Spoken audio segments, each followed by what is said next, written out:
Europe. Europe 1. Marion Sauveur, chaque jour vous nous racontez aussi d'où vient un plat, un produit ou un terme culinaire.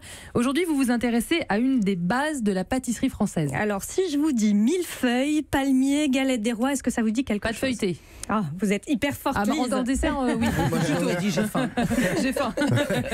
Alors, c'est cette pâte feuilletée, cette pâte dont je vais vous parler, celle qui en fait voir de toutes les couleurs à ceux qui essayent de, Moi, j'essaye même de la pas, hein. réaliser.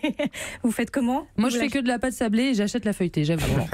Qu'est-ce qu'il y a comme ingrédient dans la pâte feuilletée? Du beurre, de la farine, du lait. Voilà. Des feuilles. Non, pas de lait, pas de lait. Ah, pas de lait. Farine, beurre, sel et eau. Alors, pour obtenir le feuilletage, il faut abaisser la pâte, donc étaler avec un rouleau à pâtisserie avant de la plier plusieurs fois sur du beurre.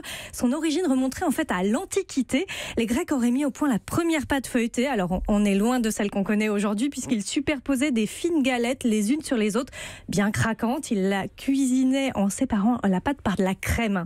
Alors, la recette de ce feuilletage est ensuite récupérée par les Romains, ensuite jusqu'à l'Empire byzantin. Et il faut attendre le 9e siècle pour que cette pâte feuilletée de l'époque débarque dans le sud de la France et c'est là qu'apparaissent les premières croustades, vous savez, justement avec tout ce croustillant. Alors le cuisinier Lancelot de Casteau en parle dans son livre Ouverture de cuisine au début du XVIIe siècle. Il raconte que ce feuilletage est en fait obtenu par empilement de feuilles de pâte crue, 7 ou 8 enduites de beurre et aussi minces que du papier.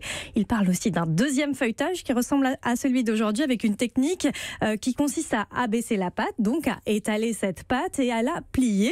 Une recette sans beurre, donc pas encore celle d'aujourd'hui. Certains attribuent la technique du beurre incorporé à la pâte par pliage au peintre Claude Gelée, qui était boulanger-pâtissier avant de se consacrer à la peinture. Il l'aurait découverte en essayant de réaliser un pain spécial pour son père. Et d'autres disent qu'elle a été mise au point par un certain Feuillet, le pâtissier du prince Condé. Qui expliquerait le feuilleté. Voilà.